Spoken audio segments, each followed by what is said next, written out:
What hurts more than being shouted at? Being ignored. What breaks a heart more than harsh words? Silence. Emotional neglect in love doesn't leave bruises you can see. It leaves empty spaces you can feel. You sit next to the person you love and still feel alone. You talk, but you don't feel heard. You cry, but no one asks why. And slowly, you start questioning yourself. Am I asking for too much? Am I too sensitive? But deep down, you know something is missing. If you have ever felt invisible in your own relationship, this video is for you. And before we go deeper, make sure you like and subscribe to Psynexis, because here we talk about the emotions people are afraid to name. Emotional neglect in love is not about big fights. It's about small absences. It's when your partner stops asking how your day was. It's when your feelings are brushed off with your overthinking. It's when you stop sharing your thoughts because you already know they won't respond. There is no screaming, no dramatic exit. Just distance, a quiet cold space growing between two people who once felt close. The scary part is that emotional neglect happens slowly. At first, you ignore it. You tell yourself they're just busy, they're stressed, they'll change.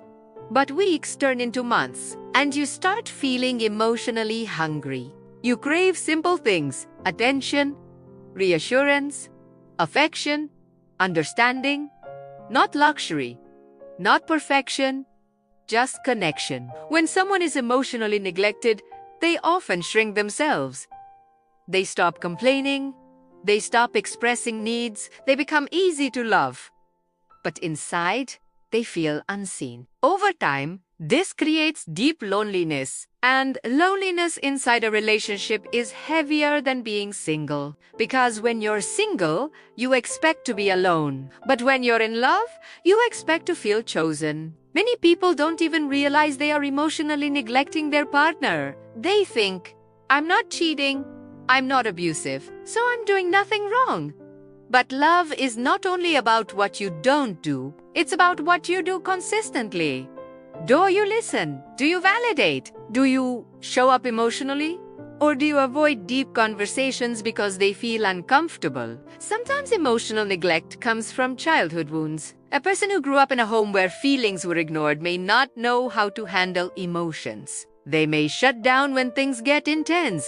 They may change the topic or laugh things off, not because they don't care, but because they never learned how to connect emotionally. But here's the painful truth.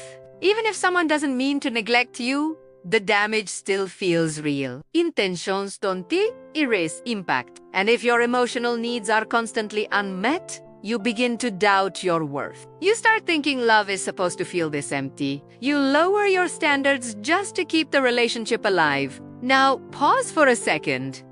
Imagine staying in a relationship for 5 more years like this. No deep talks, no emotional safety, no feeling truly understood, just existing side by side. Does that feel peaceful or painful? This is the moment many people wake up because emotional neglect doesn't explode like betrayal. It slowly drains you. It turns a confident person into someone who constantly seeks validation. It makes you overthink simple messages. It makes you beg for basic care. And here is something powerful. Emotional neglect teaches you what you truly need. It shows you that love without emotional presence is incomplete. Real love feels safe. Real love makes space for your feelings. Real love doesn't make you feel dramatic for having emotions. If you are the one feeling neglected, start by speaking up clearly. Not with anger, but with honesty. Say, I don't feel emotionally connected lately. I need more communication. Give your partner a chance to understand. Sometimes they don't see what you feel. But if you have already spoken many times and nothing changes, then you must ask yourself a hard question. Am I staying because I'm loved or because I'm afraid to leave? And if you think you might be the one emotionally distant, take this as a wake-up call. Put your phone down. Ask your partner how they really feel. Listen without defending yourself. Hold their hand. Make eye contact. Small efforts rebuild emotional bridges. Because here's the strong truth I want you to hear before this video ends. Love doesn't die from hate. It dies from neglect, from not trying, from not caring enough to connect. And once emotional distance becomes normal, rebuilding becomes harder. You deserve a love where you don't have to beg for attention. You deserve conversations that heal, not silence that hurts. You deserve to feel seen, valued, and emotionally safe. Never forget that. If this message touched you, I want you to share your thoughts in the comments. Have you ever experienced emotional neglect in love? Or did this video help you understand something about yourself? Your story might help someone else feel less alone. And if you think someone you care about needs to hear this, share this video with them. Let's start honest conversations about emotional health and relationships, and keep supporting Psynexis for more real talks about love, psychology, and self-growth. You are not too much. You just deserve more.